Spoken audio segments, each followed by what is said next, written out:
Mi hijo me dijo, a mí, su madre de 74 años, tú solo vives de mí.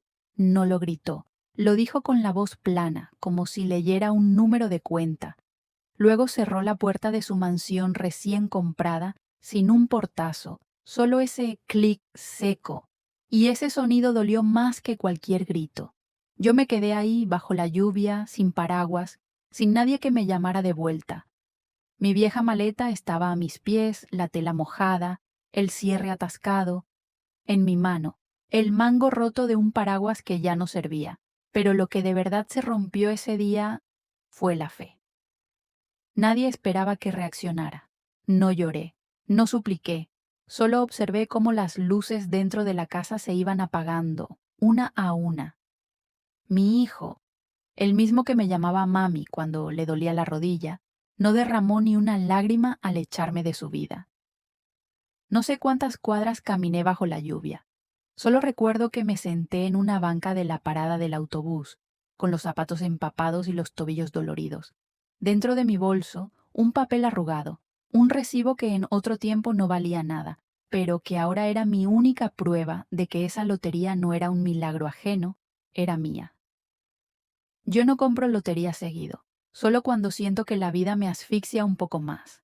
Ese día solo quería leche, pero el último envase se lo llevó el hombre delante de mí en la fila.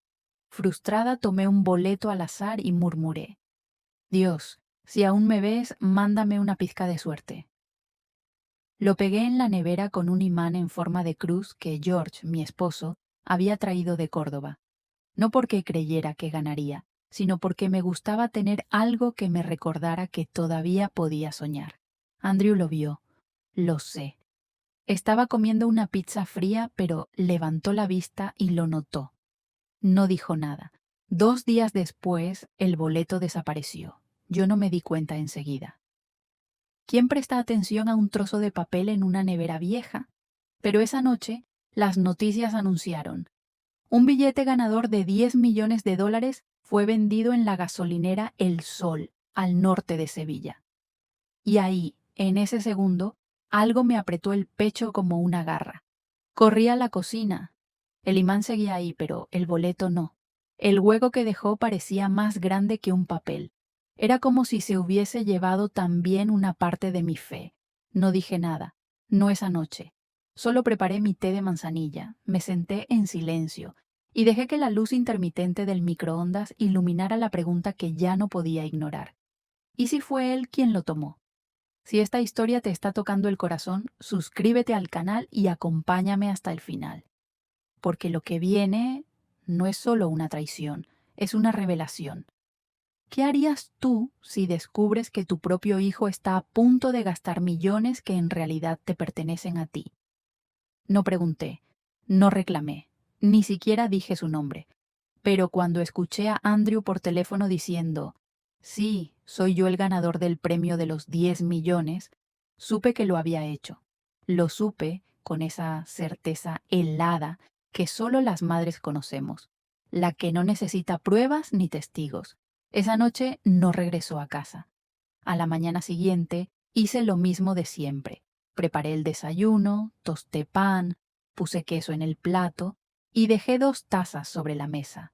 Pero la silla frente a mí estaba vacía. No por accidente, no por olvido. Vacía porque él ya no pensaba volver. Entré a su habitación. Casi todo su ropero había desaparecido. Quedaban solo un par de camisas viejas, el aroma de su colonia flotando en el aire, como una burla. Mis nietos corrían por la casa sin entender nada. Y yo seguía limpiando, cocinando, fingiendo que todo estaba bien, porque a veces ser madre significa seguir de pie incluso cuando todo se cae dentro. Esa misma tarde llegó una mujer vestida de blanco, una niñera, contratada por Andrew. No me avisó, no me pidió opinión, solo me reemplazó. Así, de un día para otro, pasé de ser la abuela que daba los desayunos y leía cuentos a la señora que sobraba. Nadie me echó con palabras, me echaron con silencios, con ausencias, con indiferencia. Y, como si eso no bastara, empezaron las fotos. Andrew en restaurantes lujosos, en autos nuevos, con una copa en la mano y una frase de autoayuda como pie de foto. La suerte llega a quienes se liberan del pasado. ¿Yo era eso? El pasado. ¿Una carga que se sacó de encima? No respondí. No lo llamé. Pero algo dentro de mí, algo antiguo y firme como el pan que solía hornear en la madrugada, empezó a despertar. Fui al cajón donde guardaba los recibos. Hurgando entre cuentas de gas, viejas recetas médicas y listas de mercado, encontré lo que buscaba: un comprobante. Gasolinera El Sol. Fecha: jueves 4:27 de la tarde. Artículos: pan, té, boleto de lotería, pago en efectivo. Lo sostuve en las manos como si fuera un relicario. No era una prueba legal todavía, pero sí era una promesa de que yo no estaba loca, que no me lo imaginé, que no estaba sola. Me puse mi abrigo de invierno, el de siempre, el que tiene un remiendo en el codo derecho. Salí a la calle con pasos lentos, pero seguros. Fui hasta la gasolinera. El mismo lugar, las mismas luces parpadeantes, el mismo joven en la caja. ¿Usted es la señora que siempre compra té de jengibre?, me preguntó. Sí, y también compré un boleto de lotería hace 3 semanas, un jueves. ¿Todavía tienen las cámaras de seguridad de ese día? Me miró, pensativo. Tal vez... Déjeme averiguarlo. Si aún no se ha borrado, el video debe estar en el sistema. Me anotó un número. Llame mañana. Le aviso si lo encontramos. Salí de allí con los ojos húmedos, pero no de tristeza. Era otra cosa. Era la certeza de que, por primera vez en semanas, la verdad comenzaba a tener forma. No dormí esa noche, no por miedo. Era otra cosa. Una especie de calor tibio en el pecho, como si por fin, después de semanas caminando entre la niebla, hubiera encontrado el primer farol encendido en mitad del camino. A las 6:30 de la mañana ya tenía el agua para el té hirviendo. Me senté en la mesa con mi cuaderno de tapas blandas, ese que usaba cuando George estaba enfermo y tenía que llevar registro de sus medicinas. Ahora lo abría para otra cosa, para escribir hechos, fechas, pruebas, jueves, gasolinera El Sol, 4:27 de la tarde.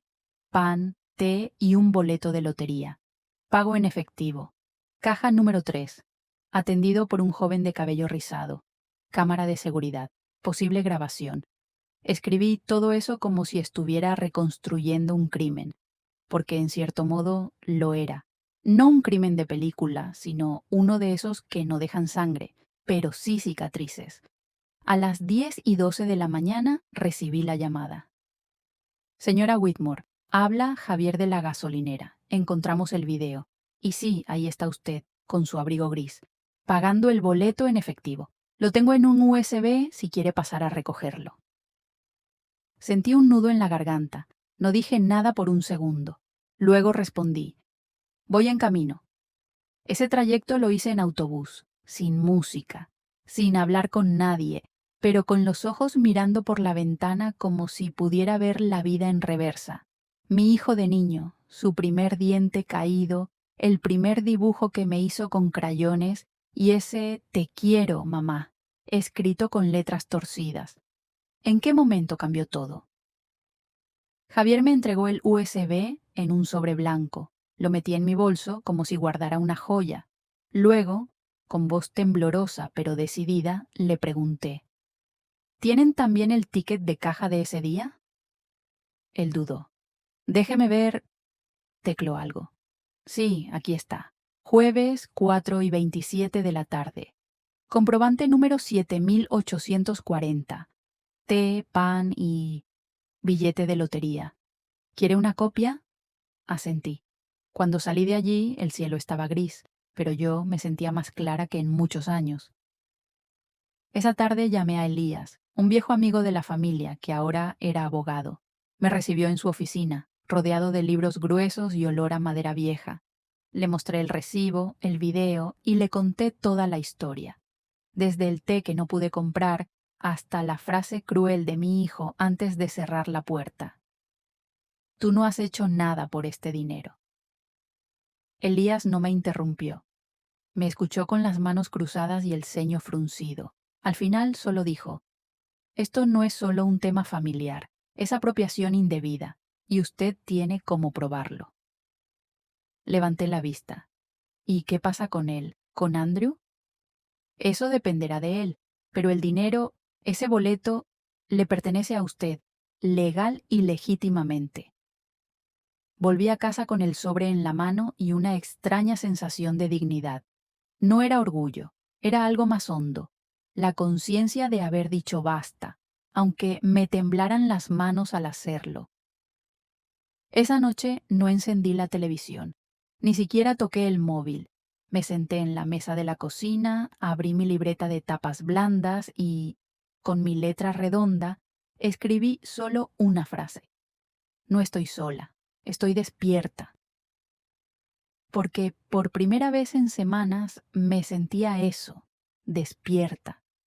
Ya no era la madre silenciosa que cocinaba mientras su hijo planeaba su nuevo imperio. Ya no era la abuela que recogía juguetes ajenos mientras la nueva niñera mandaba callar con una sola mirada. Ahora era yo, Margaret, una mujer que recordaba quién era. Los días siguientes fueron una mezcla extraña de calma y determinación.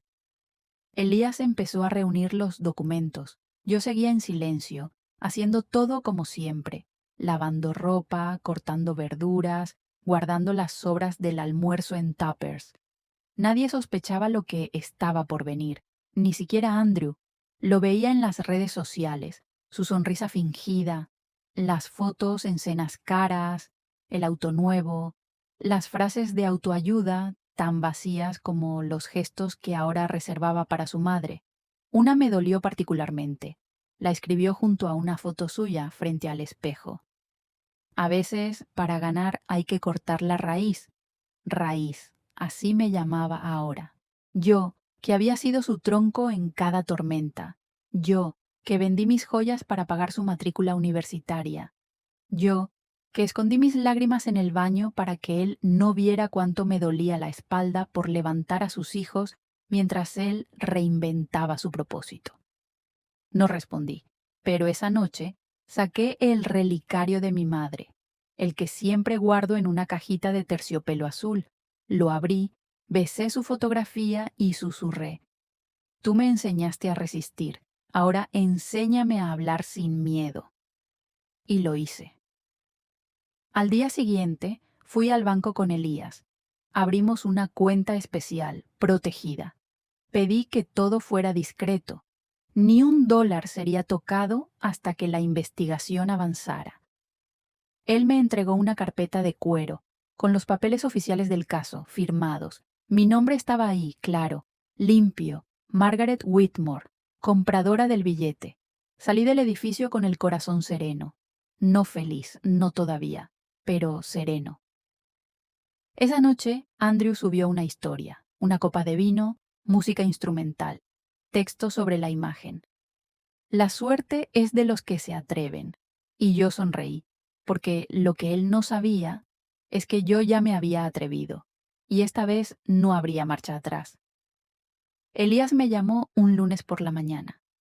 Margaret, dijo con su tono pausado, la oficina de la lotería ha congelado el premio mientras dura la investigación.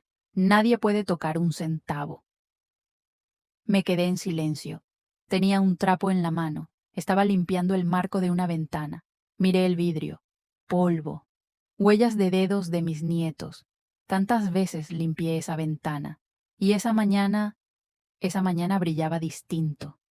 Gracias, dije. Y colgué. No grité, no lloré, no bailé de alegría. Solo caminé hasta la cocina, puse la tetera en la hornilla y esperé a que silbara. Ese sonido fue mi celebración. Durante semanas había aguantado insultos disfrazados de frases, miradas de lástima o peor, de indiferencia. Había sido ignorada en mi propia casa, sustituida como si fuera un mueble viejo. Pero ahora la verdad tenía una silla en la mesa. Andrew no sabía nada. Seguía publicando su vida perfecta. Brunch con amigas, caminatas por zonas exclusivas, frases como: si te rodeas de sombras, no verás el sol. Yo era la sombra, claro, la que ya no brillaba, la que solo estaba ahí para apagar incendios o calentar sopa. Una vecina me preguntó si me había ido de viaje. No te vemos con los niños, dijo. Estoy descansando un poco, respondí, sonriendo. Mentí, pero no por miedo. Mentí porque la verdad aún necesitaba espacio para crecer en silencio. Una tarde, mi nieto mayor me escribió por WhatsApp. Abuela, ¿por qué ya no vienes? Sentí que algo me apretaba el pecho. Le respondí con un emoji sonriente y las palabras: muy pronto, mi amor. Porque él no tenía culpa. Porque un niño no debe cargar con las decisiones rotas de los adultos. Mientras tanto, yo seguía preparando todo: archivos, capturas, fechas, como una investigadora de mi propia historia. Y cada noche, cuando apagaba la luz, me repetía en silencio: esto no es venganza, es justicia. La venganza es ruidosa, efímera. La justicia camina despacio, pero cuando llega no necesita hacer escándalo. Solo se sienta, abre los papeles y dice: aquí estoy. Los días pasaban y yo me sentía más firme, más liviana, como si hubiera soltado una mochila invisible que llevaba en la espalda desde hacía años. La mentira de Andrew seguía creciendo, como una bola de nieve bajando por la colina. Pero lo que él no sabía es que la pendiente terminaba en un muro llamado verdad. Una tarde, Elías me llamó otra vez. Margaret, me dijo con tono contenido, tenemos la confirmación oficial. El boleto fue adquirido por usted. La oficina de la lotería ha cerrado la verificación. Usted es la ganadora legítima. Me senté en el borde de la cama. El relicario con la foto de mi madre colgaba de mi cuello. Lo tomé entre los dedos, lo apreté fuerte y cerré los ojos. No recé, solo respiré. No era alegría, tampoco alivio. Era algo más antiguo, esa sensación que tiene una mujer cuando, después de décadas, cediendo su espacio, por fin recupera un centímetro de tierra firme. Vamos a hacer una rueda de prensa, añadió Elías. Usted decidirá si quiere hablar o solo estar presente. No tiene que defenderse, solo mostrarse. No respondí enseguida. Caminé hacia la cocina, puse agua a hervir, y mientras el vapor empañaba la ventana, lo supe. No quería espectáculo, solo quería recuperar mi nombre. La tarde antes de la conferencia preparé mi ropa con cuidado. Un vestido azul marino, sencillo pero firme, zapatos bajos, el relicario, ningún maquillaje. No quería parecer otra, quería ser yo. Andrew, ajeno a todo, subió una historia esa noche. Él en una cena con velas, sonriendo frente a una torta donde se leía: gracias, universo, por liberarme. ¿Liberarse de qué?, me pregunté. ¿De su madre? ¿Del amor que lo alimentó durante años? ¿Del techo que lo cobijó cuando fracasó en todo lo que intentó? No respondí, no lo llamé, porque había aprendido que hay verdades que no necesitan ser gritadas, solo mostradas, en silencio, con pruebas. Esa noche dormí poco, no por nervios, sino porque el pasado se me instaló en la memoria. Vi a Andrew de pequeño, con los zapatos al revés, corriendo hacia mí con dibujos torcidos.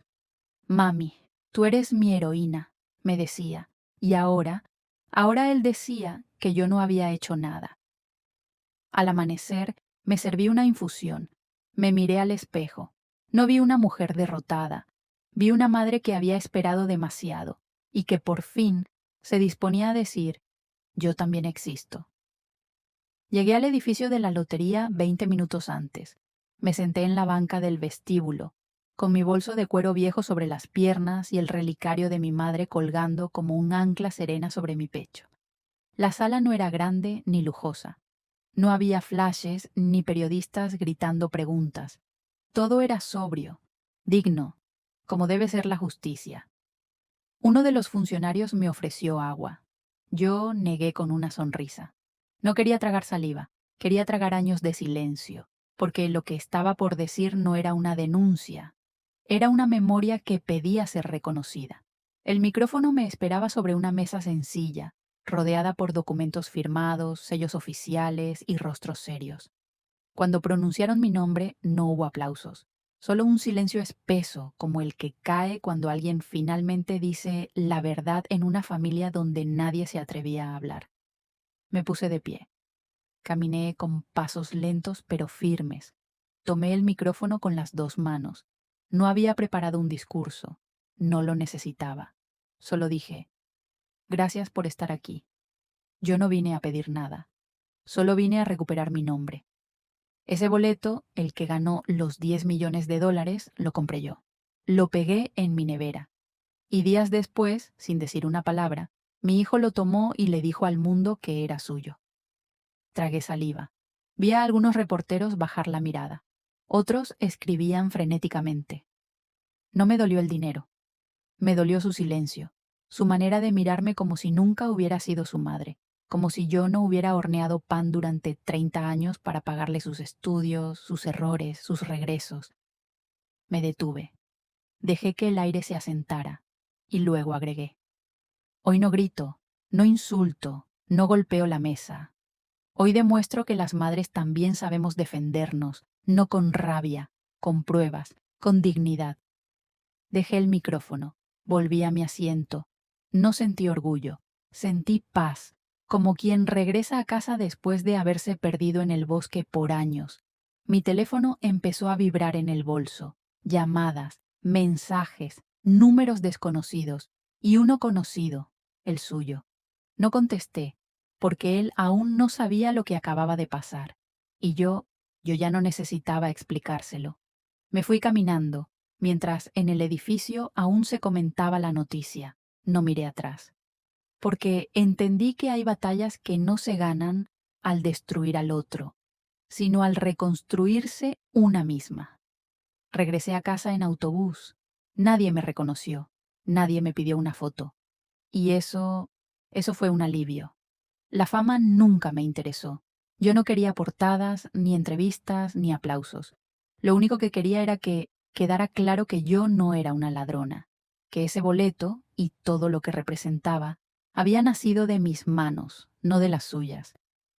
Al llegar, me quité los zapatos con cuidado.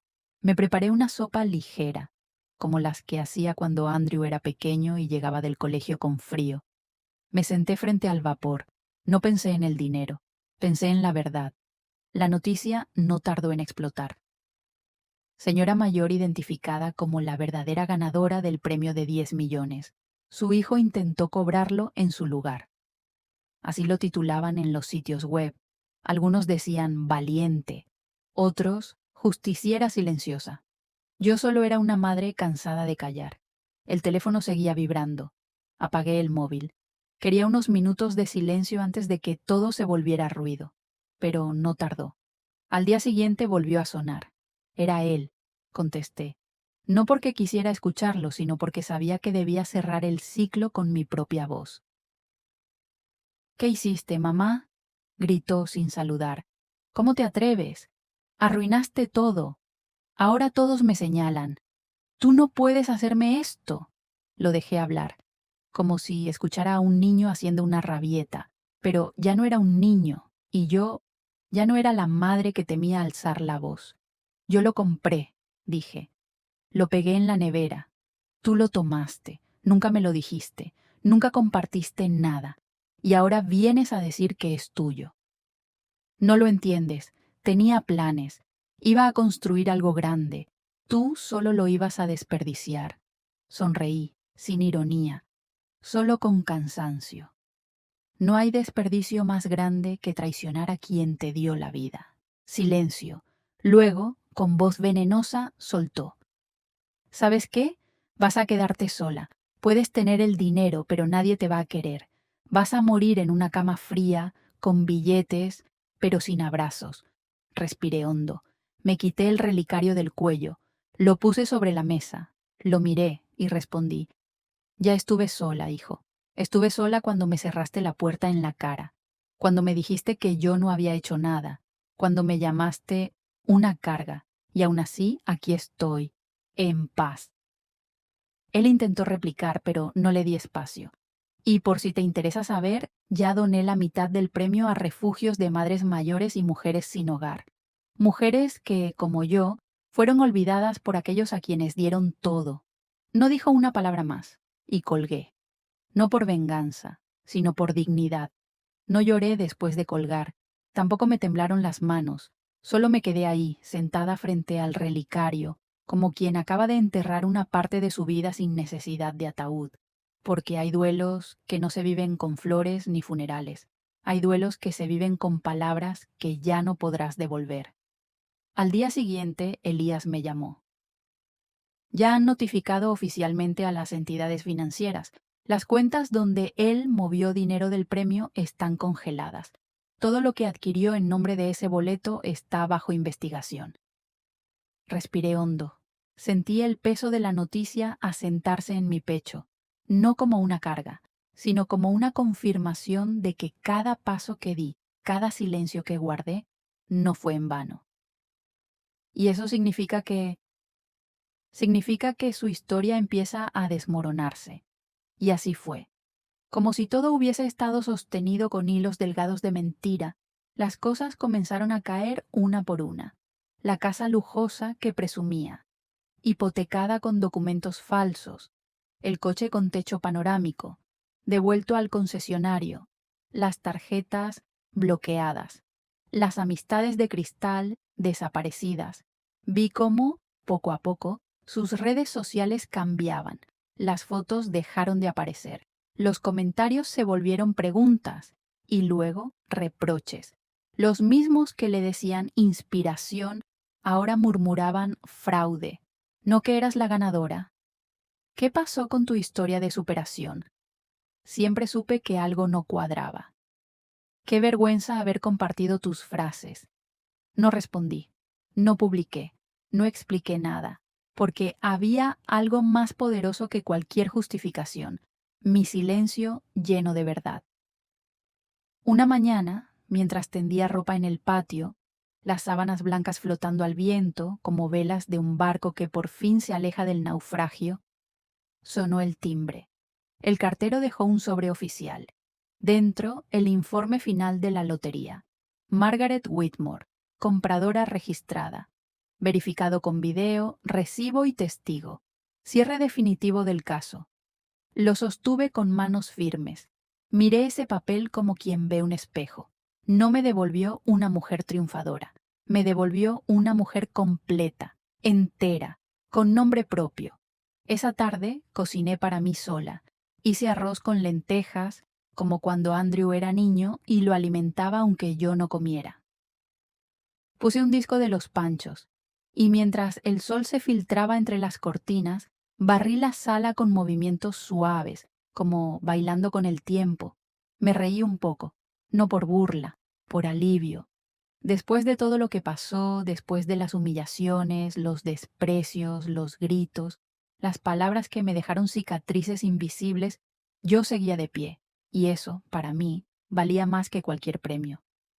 Esa noche no dormí, ni por tristeza ni por rabia. Simplemente el sueño no me visitó. Pasé horas sentada en la mecedora del salón con una manta sobre las rodillas y el relicario aún tibio entre mis dedos. Afuera llovía, suave, como si el cielo lavara las últimas impurezas de una historia que nunca debió ensuciarse así. Pensé en todo lo que había pasado, en cada pequeño acto de abandono, no solo por parte de Andrew, sino también por mí. Yo había permitido que me borraran poco a poco, que mi lugar en esa casa se volviera un eco, una figura de fondo que cocina, que cuida, que calla.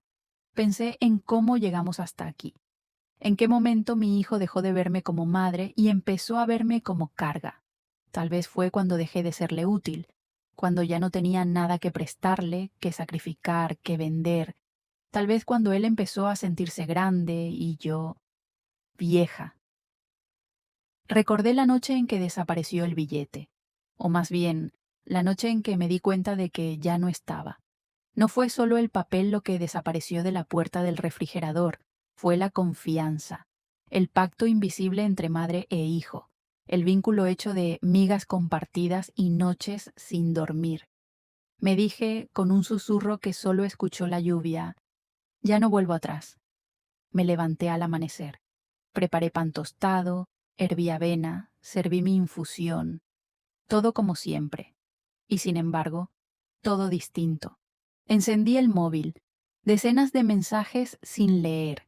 Solicitudes de amistad, comentarios de desconocidos. Algunos aplaudían mi entereza. Otros, morbosos, preguntaban detalles. Pero entre ellos, uno llamó mi atención. Una nota de voz de Andrew. La escuché.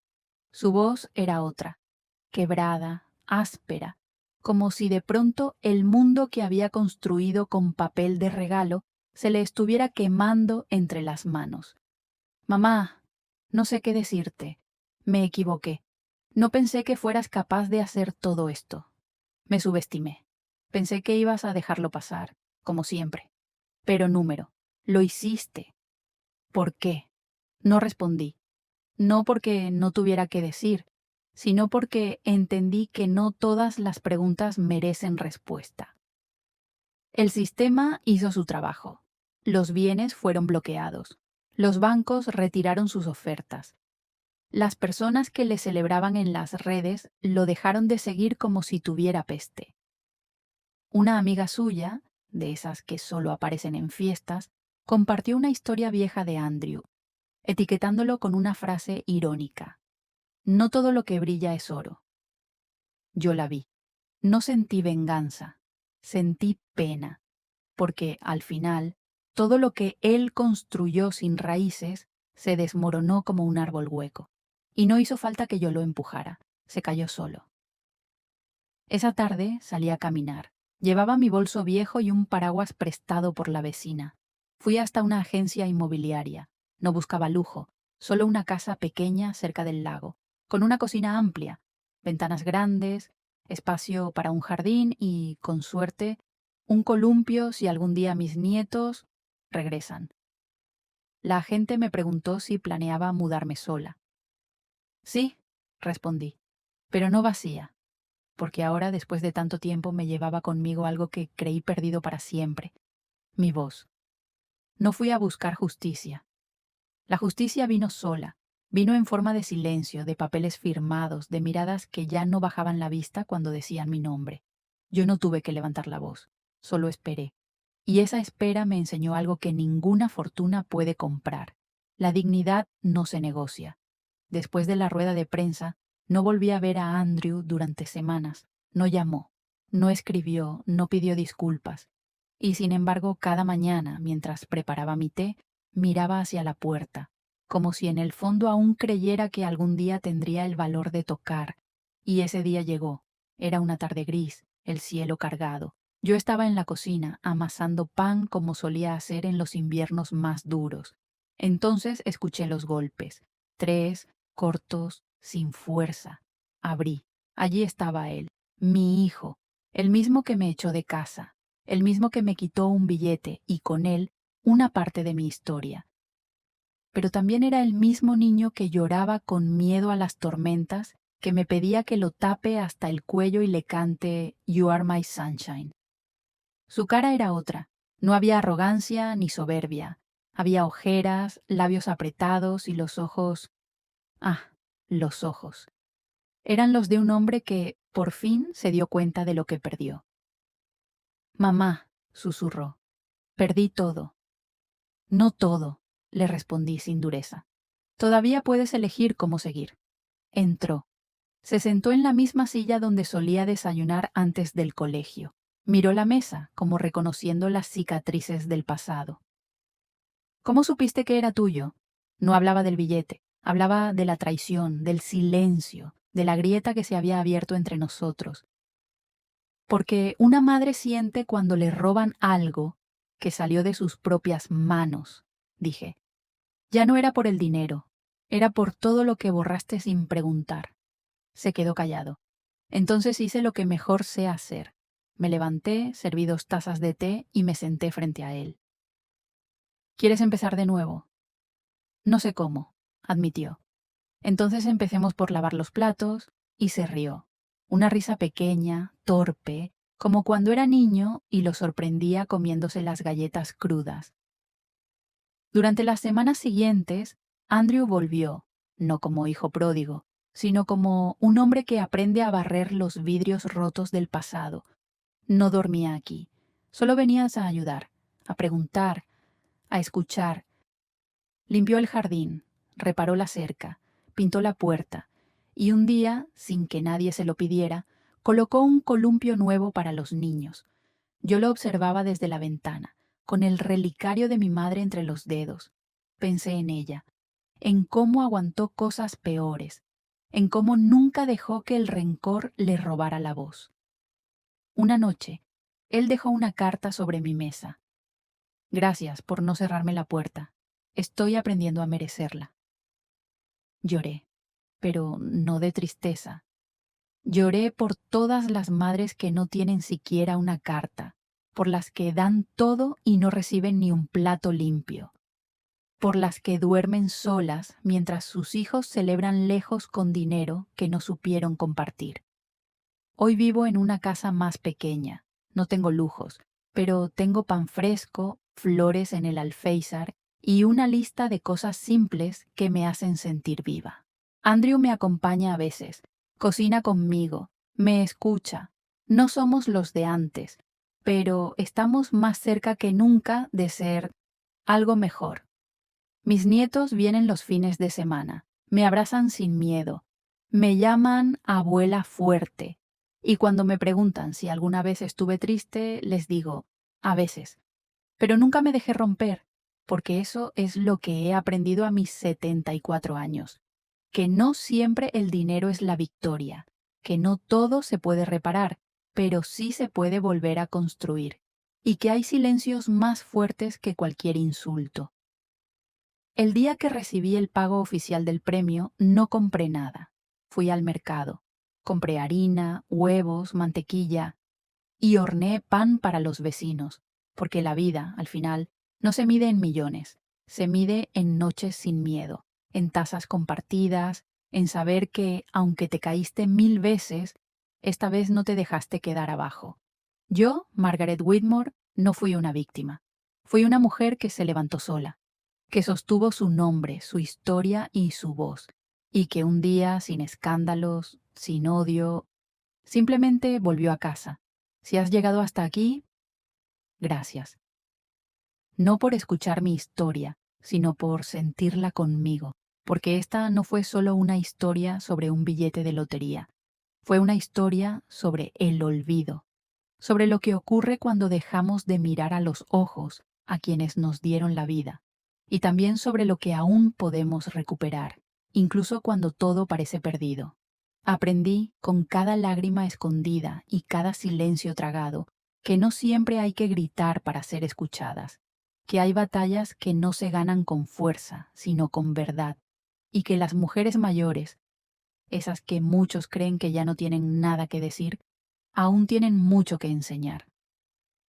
Yo no fui perfecta, cometí errores, callé demasiado, pero también supe esperar el momento justo para alzar la voz, y cuando lo hice, no fue para vengarme, fue para volver a ser yo. Si tú, que estás viendo esto, también te has sentido invisible, arrinconada, descartada, quiero decirte algo, no estás sola, y no es tarde para recuperar tu lugar, pero hazlo a tu manera, con calma, con inteligencia, con amor, aunque te lo hayan negado. Gracias por acompañarme, por regalarme tu tiempo, y si esta historia tocó algo dentro de ti, si te recordó a tu madre, a tu abuela o a ti misma, déjame un comentario. Me encantará leerte. Suscríbete al canal de Ella Historias Margaret si quieres escuchar más historias como esta. Y dime, ¿qué te gustaría que contemos la próxima vez? Porque hay muchas más voces como la mía, esperando ser escuchadas. Y quizás la próxima historia sea la tuya. Gracias de nuevo, con todo mi corazón. Nos vemos pronto. Esta es una historia ficticia, sin intención de ofender ni señalar a nadie en particular. Ha sido creada con el único propósito de transmitir una lección significativa, y todos los nombres de los personajes son completamente ficticios. Andrew me acompaña a veces, cocina conmigo, me escucha. No somos los de antes, pero estamos más cerca que nunca de ser algo mejor. Mis nietos vienen los fines de semana, me abrazan sin miedo, me llaman abuela fuerte, y cuando me preguntan si alguna vez estuve triste, les digo, a veces, pero nunca me dejé romper, porque eso es lo que he aprendido a mis 74 años, que no siempre el dinero es la victoria, que no todo se puede reparar, pero sí se puede volver a construir, y que hay silencios más fuertes que cualquier insulto. El día que recibí el pago oficial del premio, no compré nada. Fui al mercado. Compré harina, huevos, mantequilla y horneé pan para los vecinos, porque la vida, al final, no se mide en millones, se mide en noches sin miedo, en tazas compartidas, en saber que, aunque te caíste 1000 veces, esta vez no te dejaste quedar abajo. Yo, Margaret Whitmore, no fui una víctima. Fui una mujer que se levantó sola, que sostuvo su nombre, su historia y su voz, y que un día, sin escándalos, sin odio, simplemente volvió a casa. Si has llegado hasta aquí, gracias. No por escuchar mi historia, sino por sentirla conmigo, porque esta no fue solo una historia sobre un billete de lotería, fue una historia sobre el olvido, sobre lo que ocurre cuando dejamos de mirar a los ojos a quienes nos dieron la vida, y también sobre lo que aún podemos recuperar, incluso cuando todo parece perdido. Aprendí con cada lágrima escondida y cada silencio tragado que no siempre hay que gritar para ser escuchadas, que hay batallas que no se ganan con fuerza, sino con verdad, y que las mujeres mayores, esas que muchos creen que ya no tienen nada que decir, aún tienen mucho que enseñar. Yo no fui perfecta, cometí errores, callé demasiado, pero también supe esperar el momento justo para alzar la voz, y cuando lo hice, no fue para vengarme, fue para volver a ser yo. Si tú, que estás viendo esto, también te has sentido invisible, arrinconada, descartada, quiero decirte algo, no estás sola y no es tarde para recuperar tu lugar, pero hazlo a tu manera,